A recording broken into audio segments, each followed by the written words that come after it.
بسم الله الرحمن الرحيم يا أيها الذين آمنوا أنفقوا مما رزقناكم من قبل أن يأتي يوم لا بيع فيه ولا خلة ولا شفاعة صدق الله العظيم اللهم صل على سيدنا محمد وعلى آل سيدنا محمد وبارك وسلم اللهم صل على سيدنا محمد النبي الأمي وعلى آلہ وأصحابہ وسلم۔ میرے معزز مسلمان بزرگوں، عزیز بھائیوں اور امت مسلمہ کی مقدس ماں اور بہنوں، پیارے رسول صلی اللہ علیہ وسلم نے بتلایا کہ عورت الدنیا متاع وخیر المتاع المرأة الصالحہ، عورت بھی اللہ کی ایک بڑی نعمت ہے، نیک ہو، اس میں اللہ تعالیٰ کی فرما برداری ہو تو یہ اس دنیا کی تعمیر کا بہت بڑا سامان ہے۔ نسلیں اس کی گود میں پرورش پاتی ہیں، گھر بنتا ہے تو سوسائٹی سنورتی ہے۔ عورت بھی ایک اللہ کی طرف سے نعمت ہے۔ اس لیے پیارے رسول صلی اللہ علیہ وسلم فرمایا کرتے تھے نعم المال للرجل الصالح، مال بھی اللہ کی بڑی نعمت ہے، مال بھی اللہ کی طرف سے اللہ کا فضل ہے، اللہ کا انعام ہے۔ یہ مال بھی بڑی دولت ہے۔ اللہ نے دنیاوی لحاظ سے مال دے رکھا، خوشحالی دے رکھی، خوشحال بنایا، یہ بھی اللہ کا انعام ہے۔ جب تک اس سے بچوں کا ایمان محفوظ ہو رہا، جب تک اس میں اللہ کا شکر ادا ہو رہا، جب تک اس سے اللہ کے دین کی حفاظت ہو رہی، جب تک اس مال سے آخرت ثمر رہا، جس سے اس کے بچے اور بچیوں کی عزت آبرو کی حفاظت ہو رہی، یہ مال بھی اللہ کا انعام ہے۔ پیارے رسول صلی اللہ علیہ وسلم نے دوسرا پہلو بتایا کہ عورت بھی فتنہ ہے، جب اس میں اللہ کی فرما برداری نہیں تو باطل طاقتیں مسلمان معاشرے کی ہر فتنے کی بنیاد عورت کو بنائیں گے۔ النساء حبائل الشیطان، یہ مال، یہ بھی فتنہ ہے، یہ بھی بڑی آزمائش ہے، بس اوقات بڑا وبال بنتا ہے جب اس میں اللہ کی نافرمانی ہو، جب اس میں اللہ کا حق ادا نہ ہو، جب اس سے اللہ کے حقوق اور اللہ کے بندوں کے حقوق کی پاسداری اور ادائیگی نہ ہو۔ کتنے جھگڑے ہیں، کتنے رشتوں کی خرابی ہے، کتنی لڑائیاں ہیں، کتنی نفرتیں ہیں۔ یا فتنہ مال ہے، یا عورت ہے جو تربیت سے محروم ہے،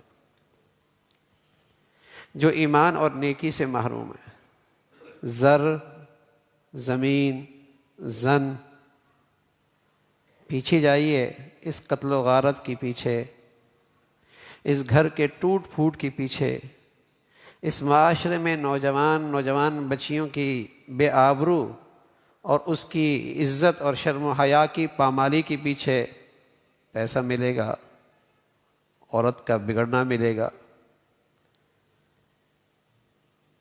جھگڑے ملیں گے، پیچھے زمین ملے گی، زمین ہوگی، زر ہوگا، زن ہوگی۔ تو عورت بھی اللہ کی نعمت تھی، مال بھی اللہ کا بڑا انعام تھا۔ جب تک اس میں اللہ کی فرما برداری ہو رہی ہو، مال بھی اچھا۔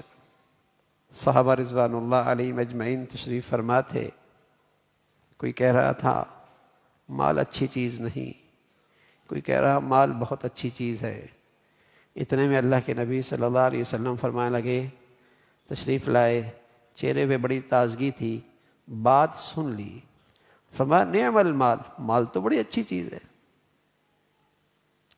مال تو اپنی ذات میں برا نہیں ہے، للرجل الصالح، اس آدمی کے لیے جو اس مال میں اللہ کا حکم پورا کرے، جس سے اس مال سے اس کی آخرت بنے، اس کے بچوں کو حلال ملے، اس کے بچے بچیوں کا ایمان محفوظ ہو، اس کے گھروں کے رشتوں میں مضبوطی آئے، جس سے اللہ کا حق پورا ہو، جس سے دین کی خدمات کو طاقت ملے۔ مال تو بہت اچھی چیز ہے، انما اموالکم و اولادکم فتنہ، فتنہ ہے مال۔ اس لیے کہ جس کے ہاتھ میں مال ہے وہ آدمی ٹھیک نہیں ہے۔ اس نے یہ پیسہ رسم و رواج میں تو لگایا، نام و نمود میں تو لگایا، حد سے زیادہ اس سے محبت تو کی، آخرت بھی خراب ہوئی، دنیا کے اندر بھی بے سکونی کا شکار ہو، اس کے لیے مصیبت بن گئی یہ مال۔ تو مال اللہ کی نعمت ہے، اللہ کا فضل ہے، اللہ کا انعام ہے، بشرطی ہے کہ اس سے اللہ راضی ہوں،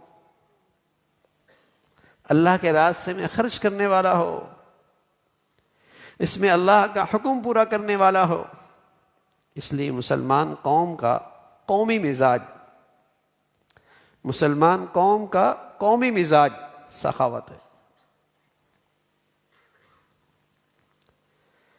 یہ قوم قومی طور پہ سخی تھی، اور سخی کیوں نہ ہوتی، اسے اللہ کے پیغام پہ ایمان تھا۔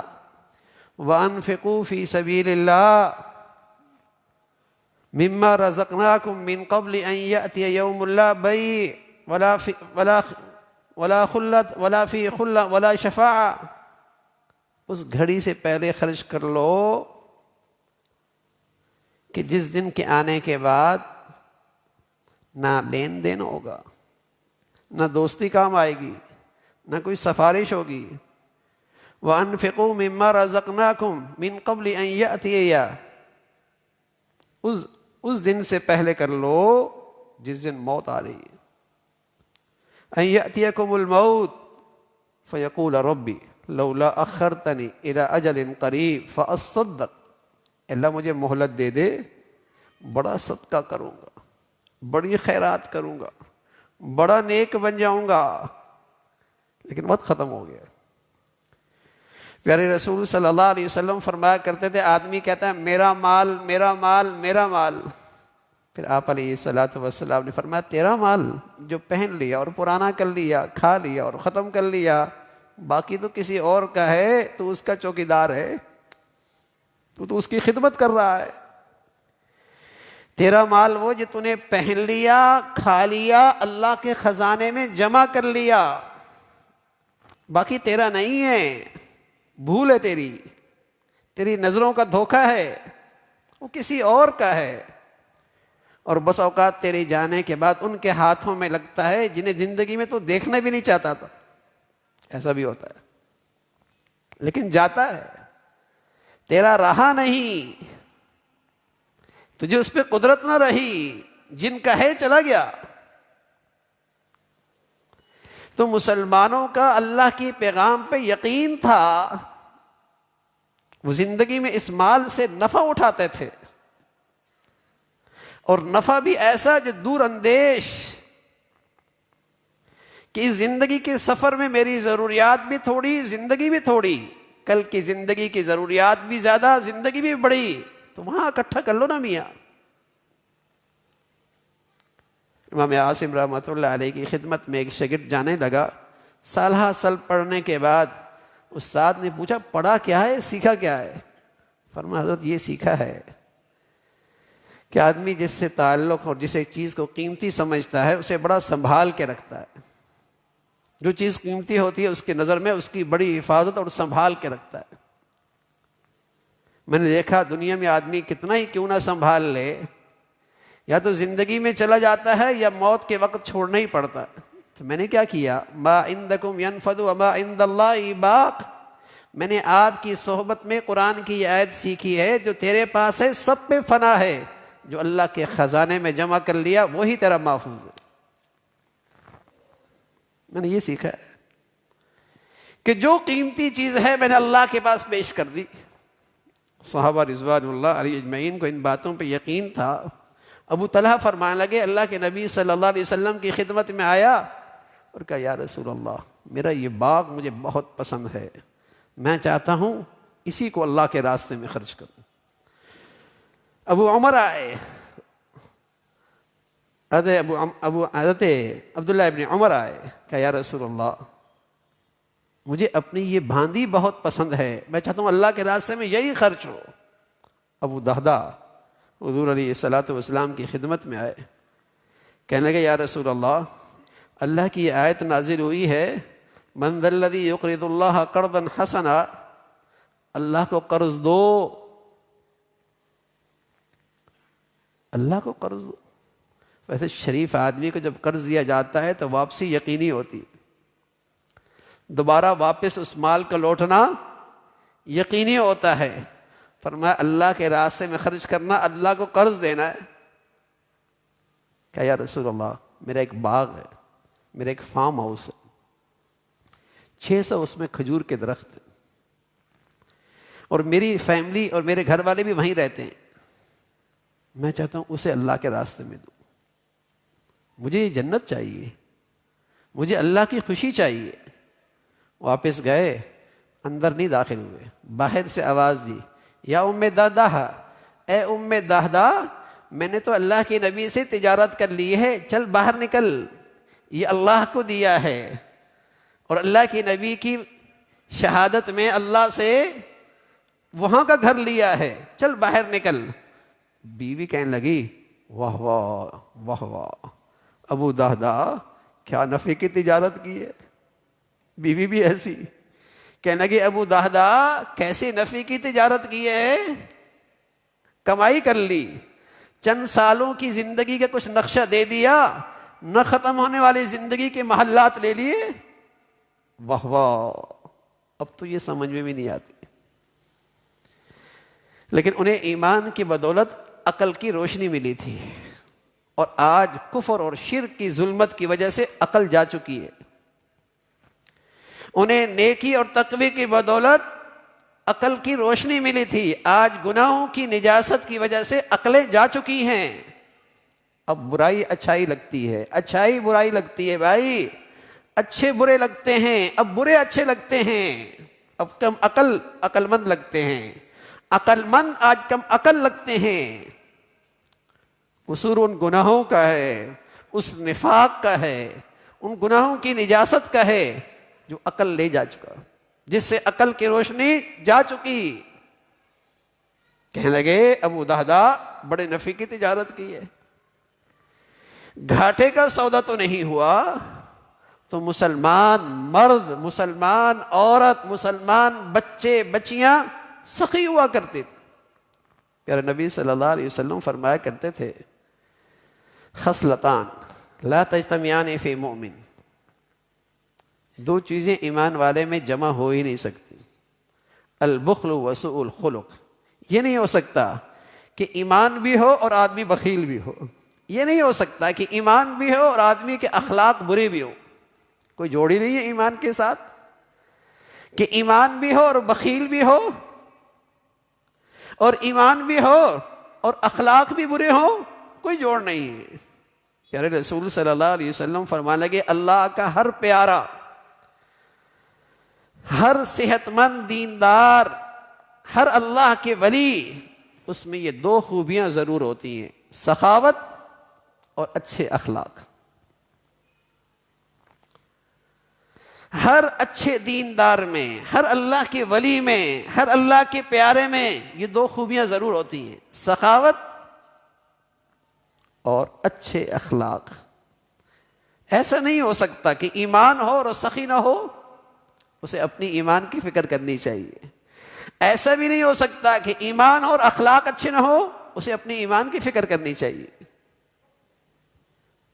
کہ ایمان کی اپنی حقیقت کھو تو نہیں بیٹھا. تو پیارے رسول صلی اللہ علیہ وسلم فرمایا کرتے تھے مومن میں یہ دونوں برائیاں نہیں آ سکتی.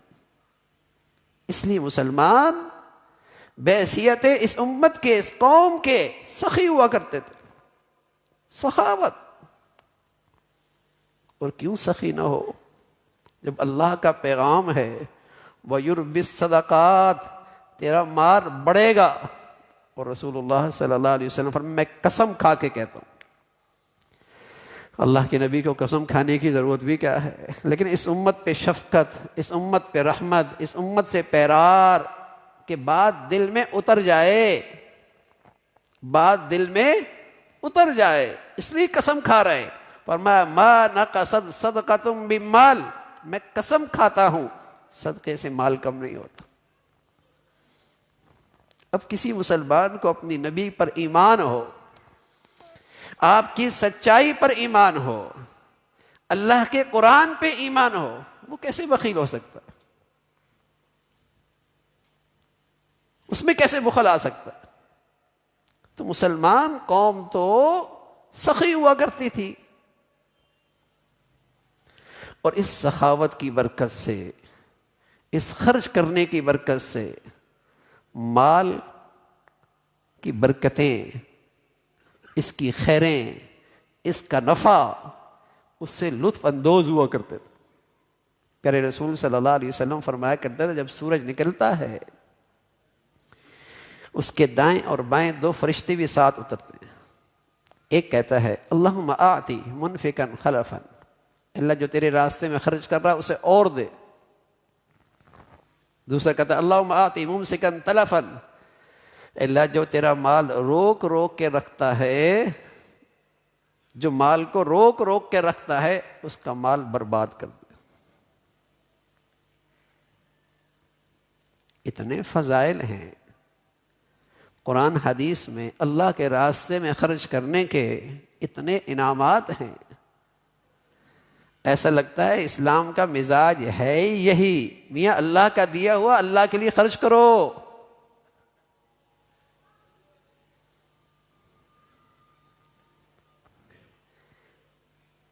خرچ کرنے کا مزاج بناؤ، نفع اٹھاؤ گے اس مال سے.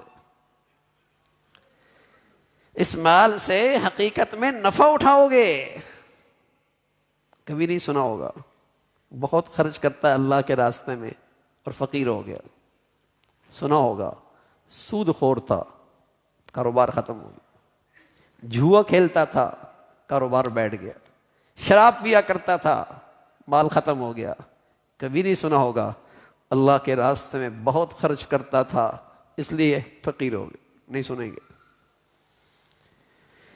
یہاں بھی اللہ تعالیٰ غنی بناتے ہیں، دل کا فقر ختم کرتے ہیں. یہاں بھی اللہ تعالیٰ غنی بناتے ہیں، دل کا فقر ختم کرتے ہیں. تھوڑا ہو لیکن دل کا فقر ختم ہو جائے تو بہت بڑا امیر ہے.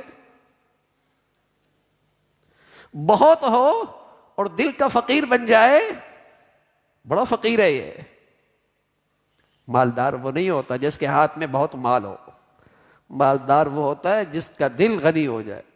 پیارے رسول صلی اللہ علیہ وسلم فرمایا کرتے تھے الغنا غنى النفس، وہ مالدار ہے جس کا دل غنی ہو جائے.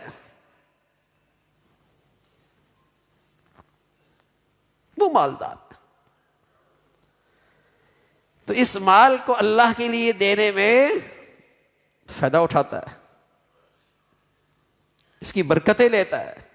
مال تو اللہ کا انعام ہے، اللہ کا فضل ہے، اللہ کی بڑی نعمت ہے. لیکن اسے خرچ کرنے کی عقل سمجھ بھی ہو، اللہ مال بھی دے، ایمان والی عقل بھی دے.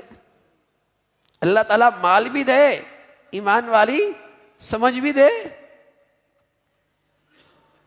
صحابہ آئے مال والوں پہ رش کر رہے. صحابہ کا ایمان اور آخرت کی زندگی اور مال والوں پہ رش کر رہے. کہنے لگے یا رسول اللہ یہ ہمارے ساتھی ہیں جنہیں اللہ نے مال دے رکھا ہے، دنیا میں بھی نیکیوں میں ہم سے آگے، خیر کے کاموں میں سب سے آگے، اور آخرت میں بھی انہی کے مزے، نیکیاں جو زیادہ ہوں گی. رش کر رہے. حضور علیہ الصلوۃ والسلام نے فرمایا تم نماز کے بعد سبحان اللہ الحمدللہ اللہ اکبر اتنی بار 33 34 مرتبہ پڑھ لیا کرو، تم بھی ان مال والوں کے نیکیوں کے برابر پہنچ جاؤ گے. لیکن وہ مال والے تو واقعی مال والے تھے نا.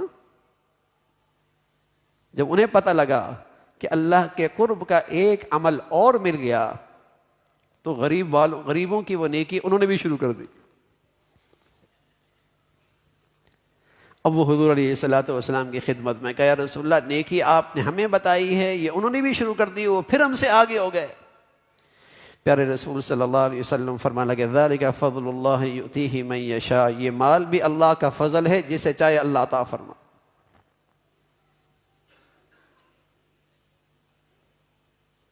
یہ اللہ کا انعام ہے، اگر اس میں اللہ تعالیٰ راضی ہو رہے، یہ آخرت کا ذخیرہ بن رہا، میرے بچے بچیوں کا ایمان اس سے محفوظ ہو رہا، میرے گھر میں اس مال سے ایمان میں نیکی میں ترقی ہو رہی۔ مال اللہ کا انعام ہے۔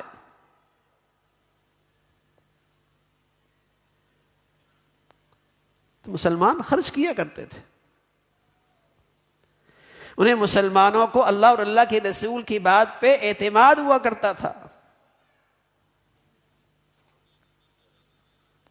خرچ کرنے کا مزاج تھا، ایک دوسرے سے سبقت کیا کرتے تھے۔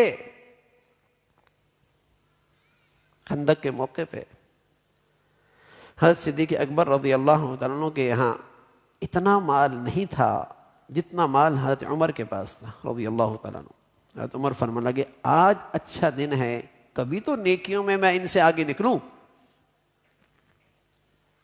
وہاں یہ ریس ہوا کرتے تھے، یہ مقابلہ ہوا کرتا تھا، آج تو نیکیوں میں آگے نکلوں، پہلے نمبر پہ آؤں اور اللہ کے نبی کے خوب دعائیں لوں۔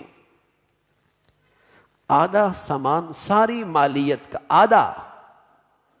آدھا مال سمیٹ کے حضور علیہ الصلوۃ والسلام کی خدمت، آدھا ہم 100 حصہ بھی دے دیں اپنے کل مال میں سے، آدھا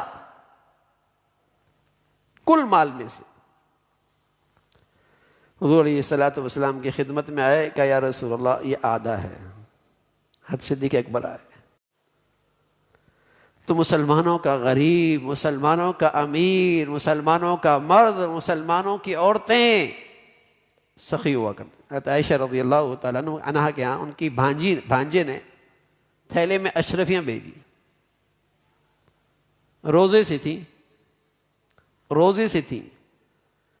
مسلم شریف کی روایت ہے، باغ والوں کا تذکرہ کیا ایک شخص کا کہ ایک شخص جنگل میں بادلوں سے آواز سنتا ہے، بادلوں سے آواز، نام لے کر بادلوں میں اس کی پکار ہے، وہ بادل ایک زمین کی طرف چلتا ہے، یہ بھی اس بادل کے ساتھ ساتھ چلتے ہیں۔ وہاں پہنچتے ہیں تو کیا دیکھتے ہیں، ایک شخص بیلچا لے کر پانی دینے کی تیاری کر رہا، بادل وہیں برستا ہے، نہ دائیں نہ بائیں، نہ آگے نہ پیچھے۔ نام پوچھتا ہے، وہی نام جو اس کے کانوں میں پڑا، نام وہی ہے۔ 1/3 اسی زمین پہ دوبارہ واپس لگاتا ہوں، 1/3 گھر والوں کے لیے لے جاتا ہوں، 1/3 اللہ کے لیے دیتا ہوں۔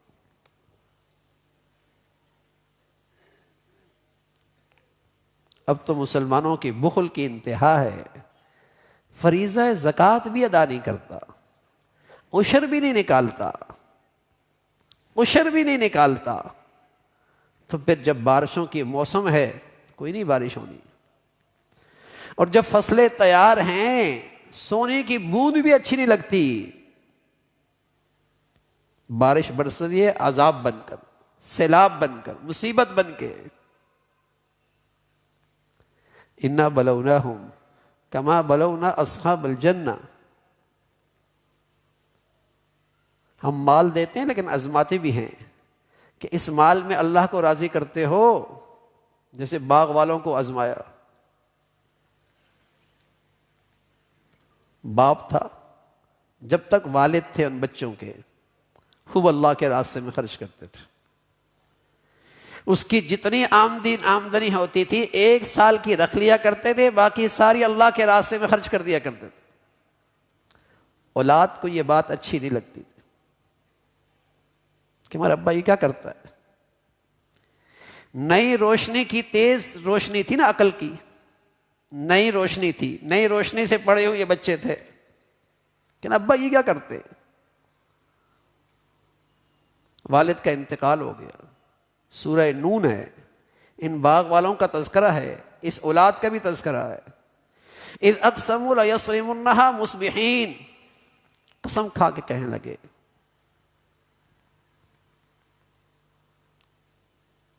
ہم صبح خود ہی کاٹیں گے، سویرے سویرے جائیں گے، کسی کو کچھ نہیں دیں گے، پورا پورا غلہ گھر لے کے آئیں گے. اتنا یقین تھا غلہ گھر لانے کا. ولا یستثنون، انشاءاللہ بھی نہیں کہا کہ اللہ چاہیں گے تو ہوگا. فطائفۃ من ربهم فاصبحت كالصريم فتنادوا مصبحين فطاف عليها طائف من ربك وهم نائمون. اللہ کی طرف سے آگ آئی، لو آئی آگ کی، ایسا لگتا ہے جہنم کی وادی سے آئی. سوئے ہوئے تھے. ان کا کھیت ایسا ہو گیا جیسے کٹا ہوا کھیت، اور بس اوقات اس کھیت کو کاٹنے کے بعد جلا بھی دیا جاتا ہے. کسریم، ایسا ہو گیا رات کو کھیت. اب سویرے سویرے ایک دوسرے کو بلاتے، آؤ کھیت چلتے ہیں. اب جب وہاں پہنچتے ہیں تو کھیت نظر ہی نہیں آ رہا، جگہ کی پہچان ہی نہیں ہو رہی. لگتا ہے یہ ہم کہیں بھول گئے راستہ، کہیں جگہ غلط جگہ آ گئے. جب دائیں بائیں کی ساری نشانیاں دیکھی تو پتہ لگا ہے تو یہی. جب نقصان ہوتا ہے تو پھر آدمی ایک دوسرے کے اوپر بھی ڈالتا ہے نا، تیری وجہ سے ایسا ہوا، تیری وجہ سے ایسا ہوا. یقین ہو گیا کہ یہ ہماری بخل کا نتیجہ ہے، ہماری غلط سوچ کا نتیجہ ہے. ہاں میرے عزیزو، عقل مندی یہ نہیں کہ بخل کر کے مال بچا لیا جائے. عقل مندی یہ ہے کہ اللہ کو راضی کر کے اللہ کے راستے میں خرچ کیا جائے. یہ عقل مندی. مال اور خوشحالی اور زمینیں تو بہت لوگوں کے پاس آتی ہیں، سب یہی رہ جاتی ہے.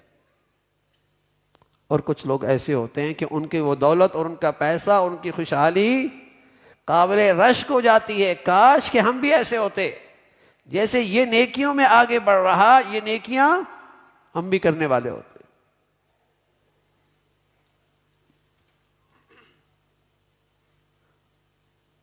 تو مسلمان سخی ہوا کرتا تھا تو آفات سے اس کی حفاظت ہوا کرتی تھی، آفات سے یہ محفوظ ہوا کرتا تھا. پیارے رسول صلی اللہ علیہ وسلم فرمانے لگے بادروا بصدقہ فإن البلاء لا يتخطاها. صدقہ جلدی جلدی دو، اس لیے کہ بلائیں صدقے کو نہیں پھلانگ سکتی. بادروا بصدقہ، جلدی جلدی صدقات دو. اللہ کا غصہ ٹھنڈا ہوگا، اللہ کی ناراضگی ختم ہوگی، کسی آفت اور مصیبت کا راستہ رکے گا.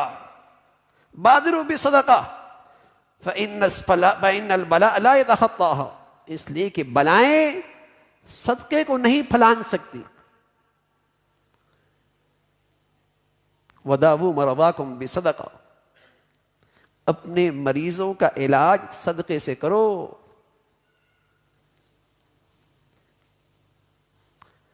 اچھا ڈاکٹر ہو نا، اچھا ڈاکٹر ہو، اس پہ یقین ہو ڈاکٹر اچھا ہے، اللہ نے اس کے ہاتھ میں شفا رکھی ہے،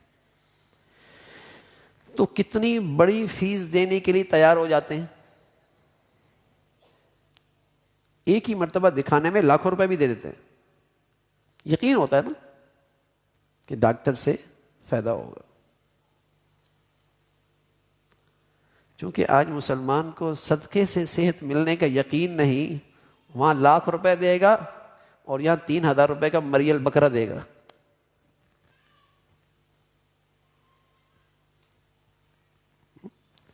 جتنا ڈاکٹر کے پاس جا رہا ہے اس سے دگنا اللہ کو دو نا. پھر انشاءاللہ اگر یہ پریشانی رہی، مصیبت رہے بھی، قسم خدا کی یہ بیماری بھی اللہ کی رحمت ہوگی. اور اس رحمت کی نشانی کیا ہوگی؟ آپ کا دل سکون سے ہو جائے گا. اس رحمت کی نشانی کیا ہوگی؟ آپ کے دل میں بہت اطمینان ہوگا، آپ کے اندر کی بے سکونی ختم ہو جائے گی. تو اللہ کی ذات پہ یقین رکھو، جو سچے نبی نے بتایا ہے، صدقہ دو، بیماروں کا علاج کرو، بار بار دو، بار بار دو، بڑھیا دو. جب اللہ کے نبی نے بتایا تو سچ ہے نا بھائی. مجھے اس کا اثرات کیوں نہیں مل رہے؟ میرا خود یقین کمزور ہے. بات تو سچ ہے.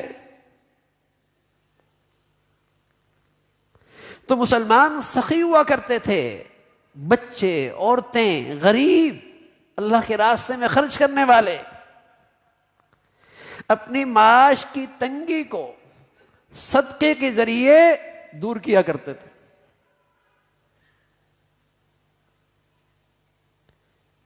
اپنی معاش کی تنگی کو صدقے کے ذریعے دور کیا کرتے تھے، اس لیے کہ یہ حل اللہ نے خود بتایا ہے.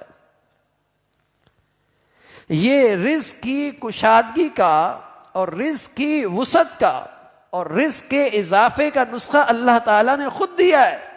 وَيُرْبِ الصَّدَقَاتِ، صدقے سے مال بڑھے گا.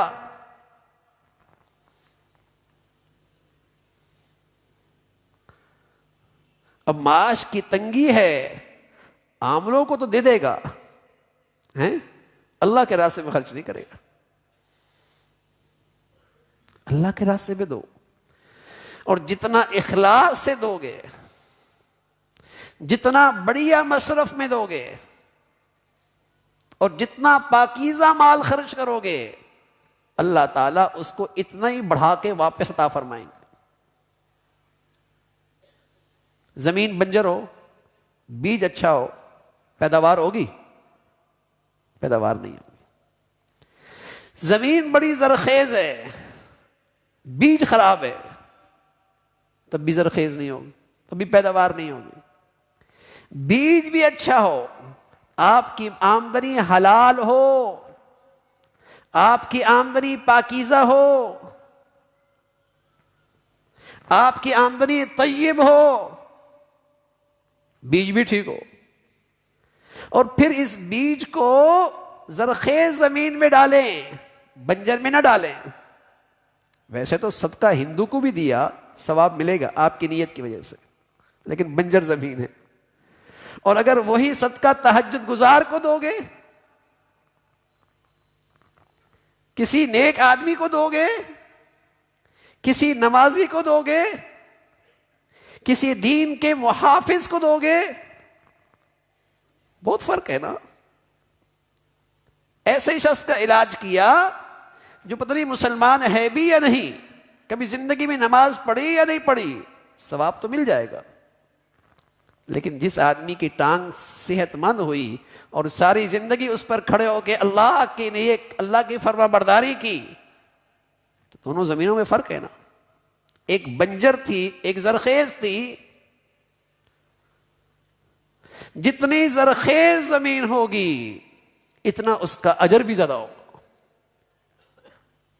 مثل الذین ينفقون اموالهم فی سبیل اللہ کمثل حبۃ انبتت سبع سنابل فی کل سنبلۃ مئۃ حبۃ. اللہ تعالیٰ بتاتے ہیں خرچ کرنے کی مثال ایسی ہے جیسے ایک اللہ کے راستے میں خرچ کیا، جیسے ایک دانہ گندم کا، اس سے 7 بالیاں نکلی، ایک دانے سے 7 بالیاں نکلی، اور ہر بالی میں 100 دانے. ایک دانے سے اللہ نے 700 دانے نکالے. فرمایا اللہ کے راستے میں ایک خرچ کیا، اللہ 700 گنا عطا فرمائیں گے. لیکن یہ آخری نہیں ہے، یہ انتہا نہیں ہے، یہاں بس نہیں ہے. اللہ تعالیٰ آگے فرماتے ہیں واللہ یضاعف لمن یشاء. نیت بہت بڑی ہے، اخلاص بہت بڑھیا ہے، مال بہت پاک ہے، جہاں خرچ کیا ہے وہ زمین بڑی زرخیز ہے. واللہ یضاعف لمن یشاء. اللہ اتنا دیں گے، اللہ اتنا دیں گے جتنی اللہ کی شان ہے. پھر 700 نہیں ہے، پھر ذرے کو اللہ پہاڑ بنا دیں گے، اور پہاڑ بھی معمولی نہیں۔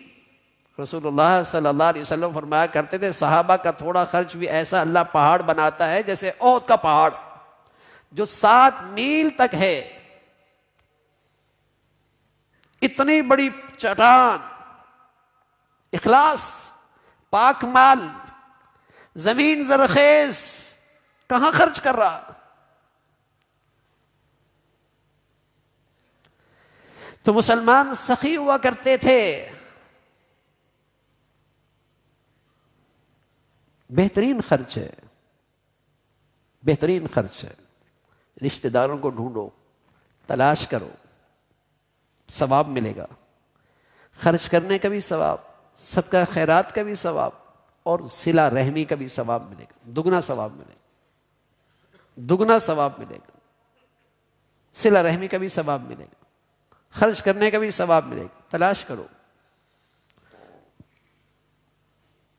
زکوٰۃ کے مستحق نہیں ہیں لیکن ضرورت مند ہیں، خرچے پورے نہیں ہو رہے،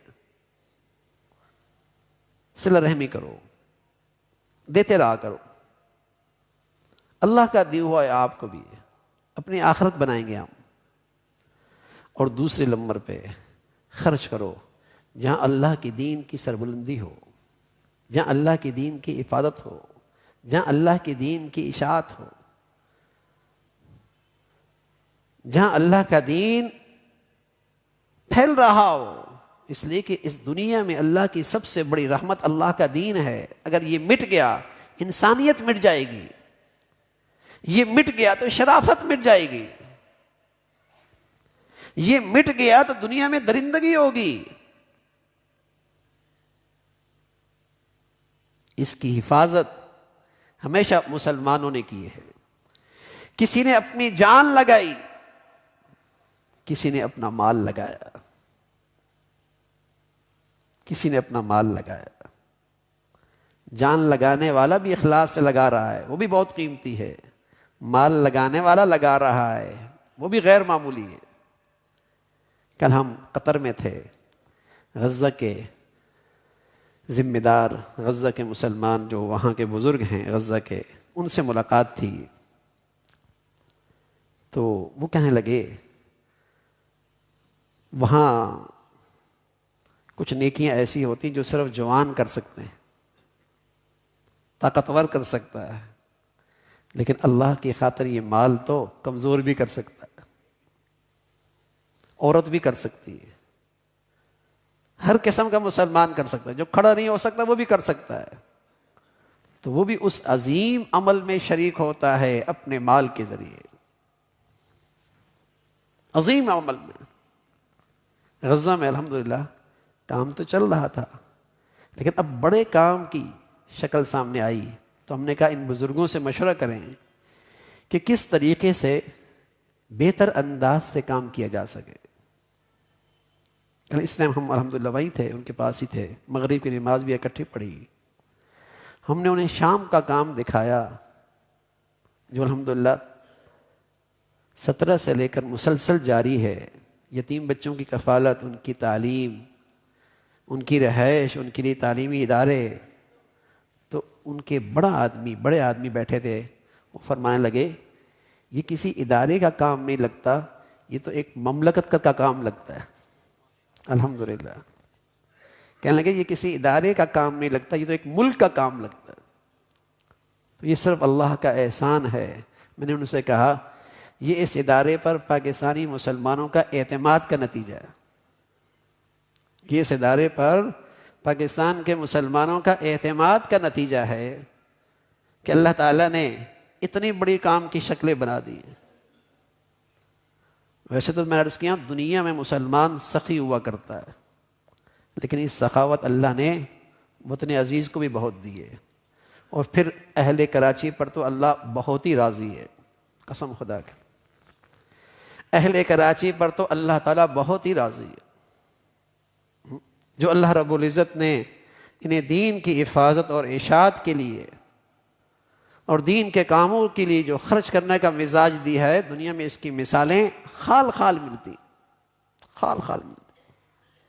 یہاں قربانی کا ماحول دیکھیے، یہاں رمضان کا ماحول دیکھیے، یہاں جب اللہ کے دین کی حفاظت کی بات ہوتی ہے تو خرچ کرنے کا مزاج دیکھیے، یہاں کے دینی ادارے، یہاں کی مساجد دیکھیے، اور کہیں دنیا کے اندر کسی بر اعظم میں مسلمانوں کی ضرورت پڑی تو مسلمانوں کو کسی چیز کی ضرورت پڑی تو یہاں کے مسلمان پیچھے نہیں رہتے، پیچھے نہیں رہتے۔ اور میرے عزیزو، یہی خرچ کرنا، یہی اللہ کے راستے میں خرچ کرتے رہنا، اسی سے ہمارے لیے بہت سارے فتنوں کے دروازے بند ہوتے ہیں، اس سے بہت سے فتنوں کے دروازے بند ہوتے ہیں۔ میں آج بھی ظہر کے بعد عرض کر رہا تھا کہ رمضان اگر حرمین شریفین کے بعد کہیں ہے پوری دنیا میں، حرم رمضان، وہ پاکستان میں ہے، اور پاکستان میں اگر کہیں ہے تو وہ کراچی میں ہے، کراچی میں۔ یہ سب برکت ہے کہ اللہ رب العزت نے سخاوت کا مزاج دیا ہے، اللہ کے راستے میں خرچ کرنے کا مزاج دیا ہے، ورنہ جس انداز سے منظم سازش کے ذریعے اس شہر کے خلاف سازشی ہوئی، کوئی اور شہر ہوتا پتہ نہیں کب سے ختم ہو چکا ہوتا، لیکن اللہ رب العزت نے یہاں آج بھی دین کا ایک ماحول دے رکھا ہے، دین کی ایک رونق دے رکھی ہے، دینی زندگی کے یہاں اللہ رب العزت نے مراکز دے رکھے ہیں۔ تو میرے عزیزو، یہ خرچ کرنا یہ مسلمان کی شان ہے، مسلمانوں کی صفت ہے، مسلمانوں کی اخلاق ہیں۔ اس کی برکت سے اس کے ثمرات دنیا میں بھی ہیں اور آخرت میں بھی ہیں، اس کے ثمرات اس دنیا کے اندر بھی ملتے ہیں۔ رسول اللہ صلی اللہ علیہ وسلم فرمایا کرتے تھے، اللہ کے راستے میں خرچ کرنے سے تمہارے مالوں کی حفاظت قلعوں میں محفوظ کر لو، اللہ کے راستے میں مال خرچ کر کے مالوں کی حفاظت ہوگی۔ تو ایک تو یہ ہے کہ جب وقت آئے گا تو خرچ کریں گے، اور ایک یہ ہے کہ اپنی آمدنی کا ایک حصہ مقرر کرو۔ زکوٰۃ کی بات نہیں کر رہا، زکوٰۃ نہ دینا تو بدترین بخل ہے، وہ تو ایک فریضہ ہے، وہ ایک فریضہ ہے۔ اپنی ماہانہ آمدنی، اپنی سالانہ آمدنی کا ایک حصہ طے کر لو کہ یہ نکالنا ہی نکالنا۔ جب نکالو گے ہر مہینے، انشاءاللہ خرچ کرنے کے مواقع بھی بہت مل جائیں گے۔ ہر مہینے کے لحاظ سے مقرر، میں یہ نہیں کہہ رہا آپ تہائی حصہ نکالیں، ہم یہ بھی نہیں کہہ رہے آپ چوتھائی نکالیں، ہم تو یہ کہتے ہیں 100 میں سے 5 روپے ہی نکال دیں نا، 5 روپے نکال دیں، لاکھ میں سے 5000 نکال دیں، لیکن نکالیں، اور اس سے آپ کا مال بڑھے گا، اس میں برکتیں آئیں گی، آپ کے لیے یہ مال اللہ کی رحمت بنے گا، آپ کی اولادوں کے لیے اس میں نفع آئے گا۔ اس میں جتنی نجاستیں کہیں سے آ سکتی تھیں، اس مال میں فتنہ بن سکتا تھا، اس سے حفاظت ہوگی، اور کمی کوئی نہیں ہے۔ اللہ کے نبی فرمایا کہ میں قسم کھا کے کہتا ہوں کمی کوئی نہیں ہے، نقصان کوئی نہیں ہے۔ یہ ہماری آنکھوں کا دھوکہ ہے کہ 10 میں سے 1 روپے دیے تو 9 رہ گئے۔ سچے نبی نے سچ بتایا کہ مال بڑا ہے، اس 9 سے وہ ہوگا جو 100 میں ہوتا ہے، اور اگر اس میں نجاست آ گئی کہ اس 100 میں اتنا بھی نفع نہیں ملے گا جو 1 روپے کا نفع ہوتا ہے، کسی مصیبت میں لگ جائے گا، کسی پریشانی میں لگ جائے گا۔ 1000 سے 100 دیا، لکھنے میں 900 رہ گئے، لیکن اللہ اس 900 سے وہ کریں گے جو ہزاروں میں نہیں ہوتا، نافع بنا دیں گے، برکت دے دیں گے۔ اور آپ نے اگر روک روک کے رکھا تو 1 لاکھ سے اتنا بھی فائدہ نہیں ہوگا جتنا 1000 میں ہوتا ہے۔ یہی تو وجہ ہے، اب صرف نظر ہے کثرت کتنا آیا، ارے میاں فائدہ کتنا ہوا، اس سے راحت کتنی ملی، سکون کتنا ملا، محبتیں کتنی رہی، ایمان دین کی حفاظت کتنی ہوئی، اس سے اپنی آخرت کتنی بنائی، کچھ بھی نہیں نظر آتا۔ تو یہ مال فتنہ ہے، وبال ہے پھر. تو اس لیے میرے عزیزو، خرچ کرنے کا مزاج ہو اور پھر اللہ کا شکر ادا کیا کرو، احسان نہ جتلایا کرو. ہاں، اللہ کریم میرے اور آپ کا نہ جان کا محتاج ہے نہ بال کا محتاج ہے. وہ بڑا غنی ذات ہے، وہ بڑی غنی ذات ہے. اس کے دین کے لیے نہ میرے مال کی ضرورت ہے نہ میری ذات کی ضرورت ہے. یہ تو میری خوش نصیبی ہے کہ اللہ تعالیٰ قبول فرما لے. یہ ہے خرچ کرنے کا ادب. خرچ بھی کیجئے، اخلاص سے کیجئے، بڑھیا مصرف میں کیجئے، پھر اللہ تعالیٰ سے قبولیت بھی مانگیے، احسان نہ جتلائیے. وَلَا تُبْطِلُوا صَدَقَاتِكُمْ بِالْمَنِّ وَالْأَذَىٰ. اس نے اپنا صدقہ ضائع کر دیا، تکلیف دے کر، احسان جتلا کر سارا صدقہ ضائع کر دیا. شکر ادا کیجئے کہ اللہ تعالیٰ نے مجھے اس قابل سمجھا، اللہ نے مجھے اس کی توفیق دی کہ میرا مال اللہ کو پسند آ گیا. اللہ کہتا ہے وَمِمَّا رَزَقْنَاهُمْ، جو ہم نے دیا میاں ہے تو ہمارا ہی. یہ تو صرف تمہیں نوازنے کے لیے کہ ہے بھی ملا، میرے راستے میں خرچ کر دے، تجھے ہم نواز دیں گے. ہے تو اللہ کا، اسی نے دیا ہے، عقل اس نے دی ہے، دانش اس نے دی ہے، یہ ذرائع، یہ وسائل اسی کی عطا کردہ ہیں. شکر بھی ادا کیا کرو کہ اے اللہ تیرا احسان ہے کہ تو نے میرے مال کو اپنے لیے پسند فرما لیا، اپنے دین کی حفاظت کے لیے، اشاعت کے لیے قبول کر لیا. تو شکر بھی ادا کیجئے، اللہ تعالیٰ سے قبولیت میں مانگا کریں تاکہ اللہ تعالیٰ اس مال کی، اس دولت کی، اس خوشحالی کی، اس نعمت کی برکتیں، رحمتیں عطا فرمائے. اللہ تعالیٰ بھائی مجھے بھی، آپ کو بھی جو کچھ کہا سنا عمل کی توفیق نصیب فرمائے. وآخر دعوانا الحمد للہ رب العالمین. اللہم لک الحمد کلو ولک الشکر کلو، اللہم لک الحمد کلو ولک الشکر کلو. اللہم اعنا علی ذکرک و شکرک و حسن عبادتک. اللہم اعنا علی ذکرک و شکرک و حسن عبادتک. یا حی یا قیوم برحمتک نستغیث اصلح لنا شأننا کلہ ولا تکلنا الی انفسنا طرفۃ عین.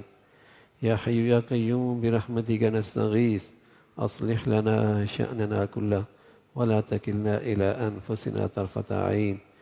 یا حی یا قیوم برحمتک نستغیث اصلح لنا شأننا کلہ ولا تکلنا الی انفسنا طرفۃ عین.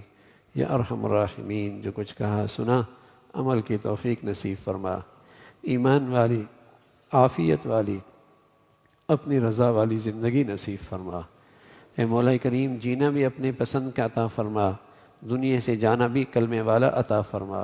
اے مولا کریم ہمیشہ نعمتوں کی زندگی عطا فرما، اس میں شکر گزاری عطا فرما.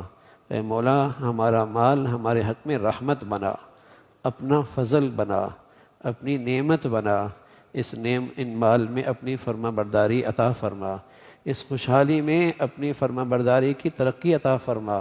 اے مولا کریم ہمارا جان مال جیسے آپ چاہتے ہیں اپنی دین کی حفاظت کے لیے قبول فرما، امت اسلامیہ کی خدمت کے لیے قبول فرما.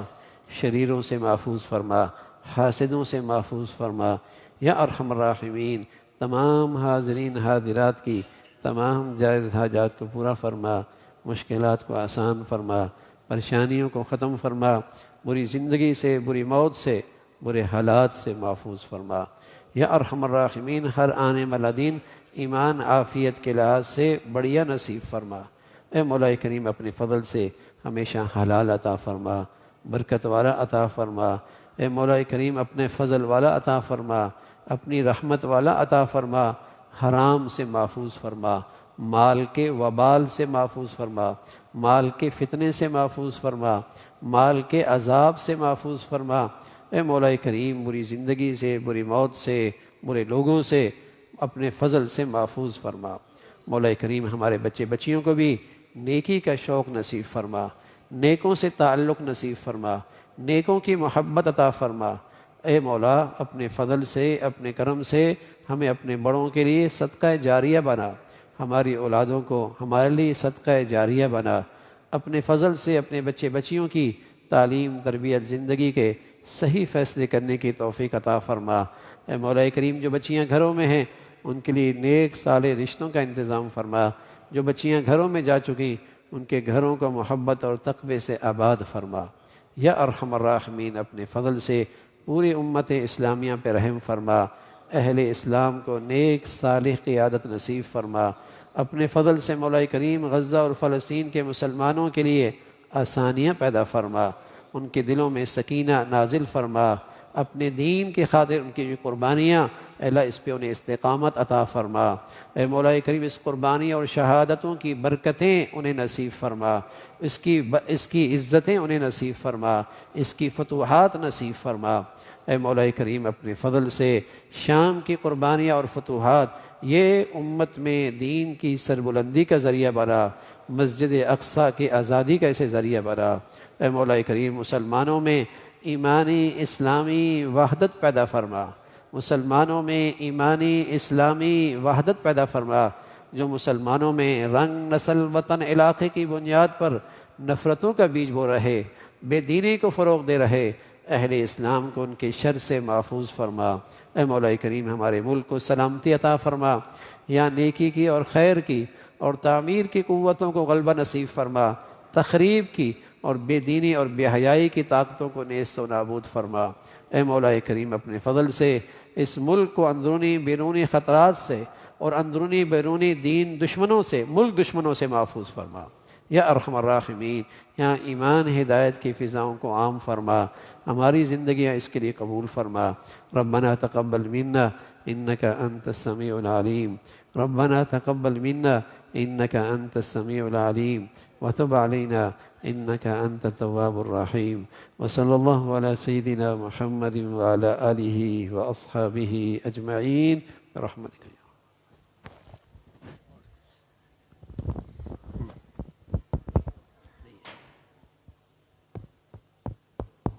جی بھائی ایک چھوٹا سا سفر ہے اگلے ہفتے کو باہر کا، تو اس اگلے اتوار کو بیان نہیں ہوگا، اگلے آنے والے اتوار کو بیان نہیں ہوگا، اس کے بعد انشاءاللہ جو اتوار آئے گا اس میں بیان ہوگا انشاءاللہ۔